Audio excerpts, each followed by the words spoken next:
વડોદરામાં પાદરામાં કોર્ટનું સ્થળાંતર કરવા મામલે હવે વકીલોમાં નારાજગી જોવા મળી। શૈક્ષણિક ક્ષેત્રની બાજુમાં ન્યાયિક તંત્રનું સ્થળાંતર કરતા વિરોધ કરવામાં આવ્યો। સ્થળાંતરની ઇમારતમાં કોર્ટ માટે યોગ્ય વ્યવસ્થા ન હોવાનો આરોપ છે। કોર્ટ અને શિક્ષણ એક જ સંકુલમાં હોવાથી બાળકો પર અસર થઈ શકે છે। ન્યાયિક તંત્રના ગુનેગારો અને શૈક્ષણિક તંત્રમાં વિદ્યાર્થીઓ સાથે ન હોઈ શકે। આ બંને એક સાથે ન હોઈ શકે। જ્યાં સુધી અન્ય વિકલ્પ ન મળે ત્યાં સુધી સ્થળાંતર ન કરવાની માંગ કરી છે।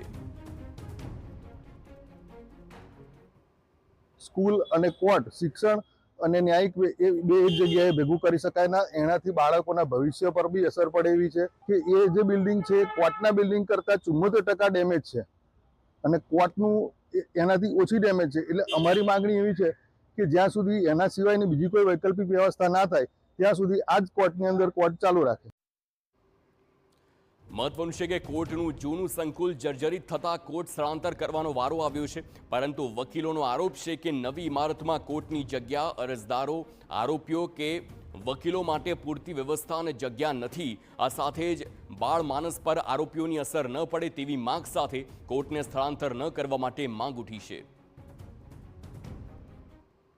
પાદરામાં કોર્ટ સંકુલના સ્થળાંતર બાબતે આજે વકીલ મંડળ દ્વારા વિરોધ પ્રદર્શન કરવામાં આવ્યું અને કહી શકાય કે ડિસ્ટ્રિક્ટ જજ છે તેમને રજૂઆત કરવામાં આવી છે। ખાસ કરીને પાદરાના ઝંડા બજાર વિસ્તારની અંદર શૈક્ષણિક ક્ષેત્રની બાજુમાં કોર્ટનું જે સંકુલ છે તેને લાવવામાં આવ્યું છે। હું તમને દ્રશ્યોમાં બતાવું કે જે આ પાછળનો ભાગ છે કે જ્યાં આ એક જ વિશાળ સ્કૂલ છે, શાંતિલાલ પ્રાગજીભાઈ શ્રોફ નામની આ જે શાળા છે તે શાળાના અડધા ભાગની અંદર કોર્ટ સંકુલને લાવવાનું છે અને બીજી તરફ શૈક્ષણિક સત્ર ચાલશે। એટલે કહી શકાય કે ખૂબ જ આ એક ગંભીર મુદ્દો છે કે જ્યાં શૈક્ષણિક સત્ર હોય ત્યાં ન્યાયિક તંત્ર ન હોઈ શકે, કારણ કે કેટલાક અહીંયા જે ન્યાયિક તંત્રની અંદર જે અલગ અલગ ગુનેગારો હોય છે અને તેમને લાવવામાં આવતા હોય છે અને તેની બાજુ જ્યારે શૈક્ષણિક ક્ષેત્ર ચાલતું હોય ત્યારે તેવા જે બાળકો છે તે બાળકો પર શું અસર થશે તે કોઈ પણ પ્રકારનો વિચાર કર્યા વગર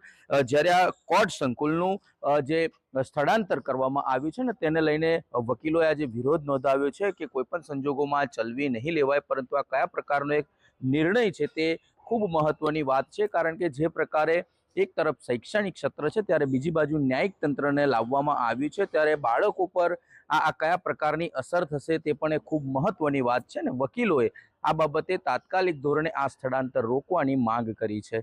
ધર્મેશ પટેલ, TV9 પાદરા।